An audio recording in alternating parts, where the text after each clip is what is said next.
My bad, my phone had cut off, man. I'm sorry about that. But when my phone had cut off on my camera, when you're dealing with this phone, you only could like put so much at one time.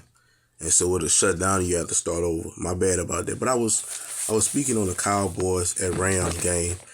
And I'm taking the Cowboys with a 5. I'm gonna be honest with you. I think that game gonna come down to a field goal. But I think Dallas gonna win straight out. Dallas on the road, playing the Rams. The Rams is all right. But one thing we know about Matthew Stafford is under pressure, he will make mistakes. And Michael Parsons, DeMarcus Lawrence, and that secondary for Dallas is going to give him all the pressure he can handle. He going to make several mistakes. I'm telling you, he going to throw at least 2 interceptions. And if they do so happen to pull it off and beat the Cowboys, it's going to be by 3 points. Probably in overtime. But it's going to be by 3 points. They is not going to be Dallas by no 5. So this is one of my lock picks. Cowboys plus 5 on the road against the Rams. Cooper Rush has been playing amazing. He haven't threw an interception yet in 3 games. And that's impressive. That is impressive. As a backup quarterback, he's 4-0, over 600 yards. He is doing exactly what he came in to do. He complimented that amazing defense. He's not trying to do too much. He's not doing too less. He make the throws downfield, short, dip and dud. He doing everything perfect. This dude is playing perfect football, bro. I'm talking about it would be so stupid. I already spoke on that. I'm going to speak on it again.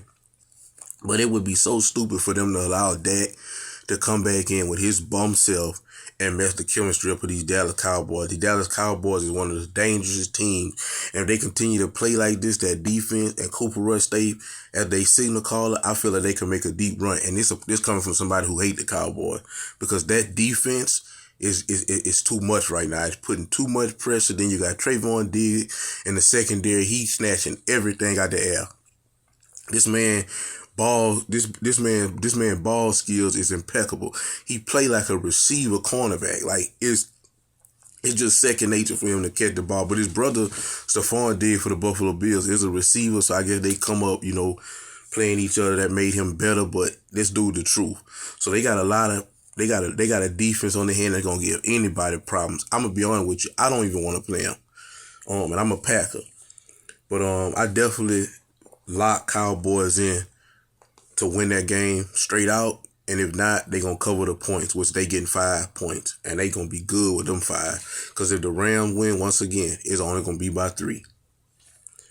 Next, we have the undefeated Eagles at the Cardinals. The Eagles is undefeated team, the only undefeated team in the NFL right now. They're a great team, great offensive weapons, great defense. They on the road in Arizona against the Cardinals.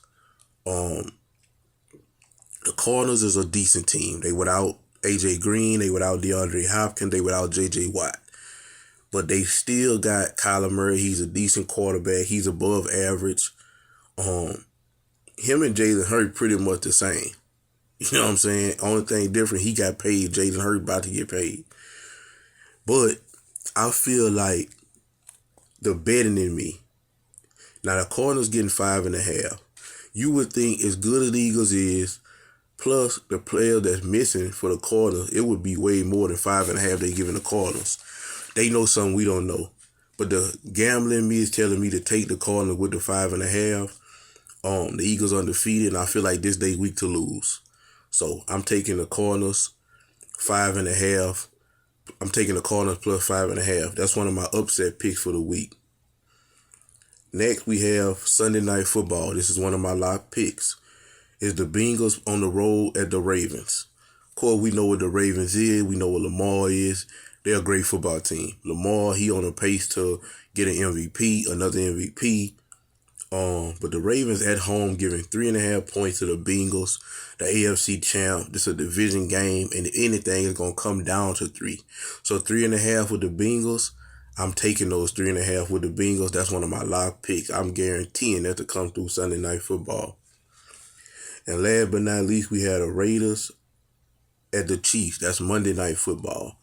The Raiders at the Chiefs. Now, the Chiefs giving the Raiders 7. We know who the Chiefs is. The Chiefs is possibly another Super Bowl contender. They definitely gonna make a run in the playoffs.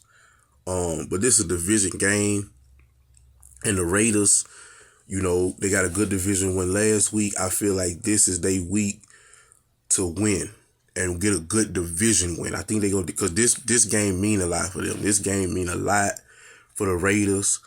If they can possibly beat the Chiefs, they can possibly get a tiebreaker and even come off as winning this division. I don't know. We don't know what's going to happen at the end of the season, but I'm just saying what could happen, because we know 9 times out of 10, the Chiefs going to win that division.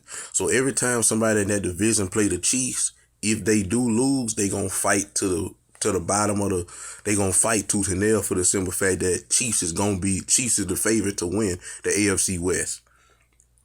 And so the Raiders on the road in Kansas City. Now, one thing, Kansas City Chiefs play great at home. They play great in Arrowhead. But I want to say this too. Raiders on the road, but Raiders got the team, they got the defense, they got no offensive weapons, and Derek Carr ain't the best quarterback, but he above average. I feel like this game is going to come down to the wire. I do feel like the Chiefs is going to edge the Raiders. I'm going to be honest. I think the Chiefs is going to edge the Raiders, but I think it's going to be only like between 3 to 5 points that they're going to win by. And so giving them a whole touchdown, I'm definitely taking the Raiders. That ain't a lock pick, but if I had to pick out both of them, which I do because I pick every game, I'm taking the Raiders +7. I'll be back Tuesday to give y'all my week takeaways from week 5, where I was right and where I was wrong. Y'all be blessed. And press that subscribe button. I know a lot of y'all watch, but y'all don't press the subscribe button. Subscribe is in red, and press the bell on the side of it and click all so you can get a notification of all my videos. Thank y'all. Be blessed.